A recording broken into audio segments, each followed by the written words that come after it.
அன்னவயல் புதவை ஆண்டாள் அரங்கற்கு பண்ண திருப்பாவை கொடுத்த சுடற்கொடியே தொல்பாவை பாடியருள வல்ல பலவளையாய் நாடிரே வேங்கடவர்க்கு இது என்ற மாற்றம் நான் கடவா வண்ணமே நல்கு. భగవతే వాసుదేవాయ కృష్ణాయ వాసుదేవాయ హరయే పరమాత్మలే పరతక్లేశనాశాయ గోవిందాయ నమో నమః.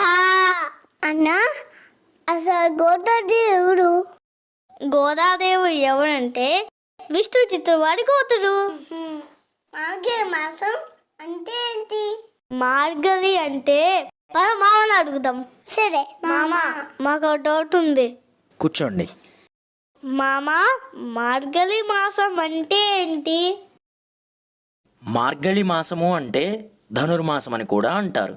ఇది దేవతలకు చాలా విశిష్టమైనది. ఇది దేవతలందరికీ వేకువజాము లాంటిది. అన్నట్టు ఆకాశంలో మనకు తెల్లవారగానే కనిపించేదెవరు? ఇంకెవరు? సూర్యుడు. ఆ సూర్యభగవానుడు ఒక్కొక్క నెల ఒక్కొక్క రాశిలో ప్రవేశించినప్పుడు ఒక ఏడాది పూర్తవుతుంది కదా. మనకు ఒక ఏడాది పూర్తయిందంటే దేవతలకు ఒక రోజుతో సమానము. అందుకనే దక్షిణాయనం నుంచి ఉత్తరాయణం వరకు రాత్రిగాను, ఉత్తరాయణం నుంచి దక్షిణాయనం వరకు పగలుగాను పరిగణిస్తారు. అర్థమైందా? అసలు దక్షిణాయనం ఎప్పటి నుంచి? దక్షిణాయనం ఎప్పటి నుంచి అంటే మనకి తొలి ఏకాదశి వస్తుంది కదా. ఆ తొలి ఏకాదశి నుంచి రవి ఎప్పుడైతే మకర రాశిలోకి ప్రవేశించకుండా ఉంటారో అప్పటి వరకు దక్షిణాయనంగా పిలువబడుతుంది. అందుకనే దేవతలకు ఈ రవి ఎప్పుడైతే ధనుర్ రాశిలోకి ప్రవేశించాడో అప్పటికి వేకువజాముతో లెక్క. ఆ వేకువజామున దేవతలకు ఎంతో విశిష్టమైనది కాబట్టి దాన్ని ధనుర్మాసం కింద పరిగణించి అప్పుడు ఆ దేవతలందరూ కూడా విష్ణుమూర్తిని పూజిస్తారు, ఆరాధిస్తారు. అందుకనే ధనుర్మాసానికి అంతటి ప్రాముఖ్యత మాట. ధనుర్మాసం అనే కాదు, ఎప్పుడైనా కానీ వేకువజామున లేచి ఎవరైతే విద్యార్థులు అభ్యసిస్తారో వారు ఖచ్చితంగా అభివృద్ధి చెందుతారనేది దీనికి అంతటి ప్రాముఖ్యత ఉంది మాట. గోదాదేవికి మార్గళి మాసంకి సంబంధం ఏంటి? సంబంధం ఏంటంటే క్షీరసాగరములో ఆదిశేషువుపై శయనించిన శ్రీ మహావిష్ణువు ఉన్నారు కదా. ఆ శ్రీ మహావిష్ణువుని యొక్క అవతారంలో కృష్ణుని అవతారాన్ని విష్ణుచిత్తుల వారనే ఆయన ఆరాధిస్తూ ఉండేవారు. ఆ విష్ణుచిత్తుల వారికి ఇంకొక పేరు కూడా ఉంది, అదే పెరియాళ్వారు. ఆయన విష్ణుమూర్తికి దాసుడు. విష్ణుమూర్తి అంటే మరి అలంకార ప్రియుడు కదా.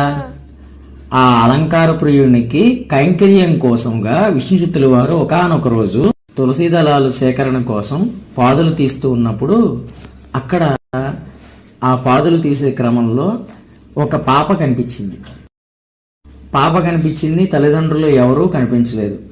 సరైన ఆ రోజు నుంచి ఆ విష్ణుచిత్తుల వారు సాక్షాత్తు ఆ శ్రీ మహావిష్ణువు యొక్క ప్రసాదంగా భావించి ఆమెకు కోదై అని పేరు పెట్టారు.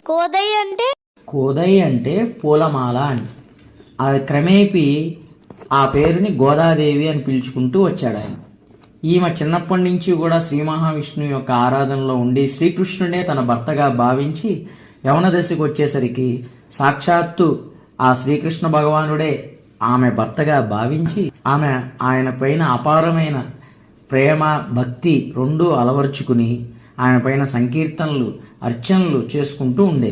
ఈ క్రమంలో ఒక రోజున విష్ణుచిత్తుల వారు స్వామి అలంకారం కోసం పూలు సేకరించేవాళ్ళు కదా.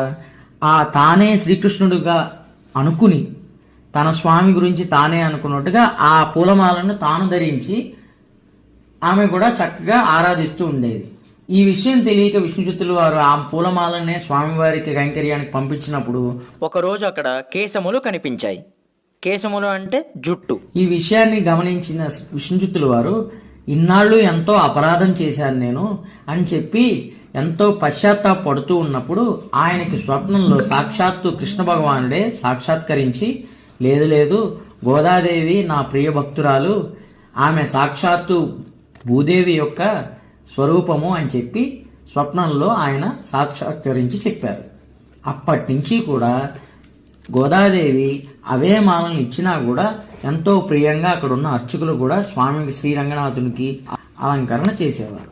ఈ రకంగా ఆ యవన వయసు వచ్చేసరికి ఆ గోదాదేవి ఏం చేసేదంటే ఆ పురవీధుల్లో ఉండేటువంటి గోపికలందరినీ కూడా సేకరించి తెల్లవారుజామునే లేపి వారందరినీ కూడా చక్కగా అలంకరించుకుని ఆయన పైన పాసురాలను తయారు చేసి ఈ 30 రోజులు ఎప్పుడైతే ఈ ధనుర్మాసం ప్రారంభం నుంచి మకర సంక్రాంతి వరకు ఈ 30 రోజులు కూడా ఒక్కొక్క రోజు ఒక్కొక్క పాసురం శ్రీకృష్ణుడి యొక్క వైభవాన్ని, ఆయన యొక్క యశస్సుని, ఆ యశోదనందుని యొక్క వైభవాన్ని అలరిస్తూ ఆరాధిస్తూ పాసురాలని పాడుతూ ఈ 30 రోజులు వ్రతకల్పాన్ని ఆమె చేసింది.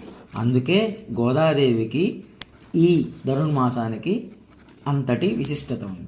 చివరగా ఆ మకర సంక్రాంతి ముందు రోజు, అదే భోగి అంటాం కదా, ఆ రోజున శ్రీరంగనాథునికి గోదాదేవికి కళ్యాణం జరిపించడంతో ఈ ధనుర్మాస వ్రత ప్రక్రియ అనేది పూర్తవుతుంది. ఓహో అదా సంగతి. ఓం నమో భగవతే వాసుదేవాయ. సర్వే జన సుఖినో భవంతు. స్వస్తి. కర్కటే పూర పల్గుల్య తులసి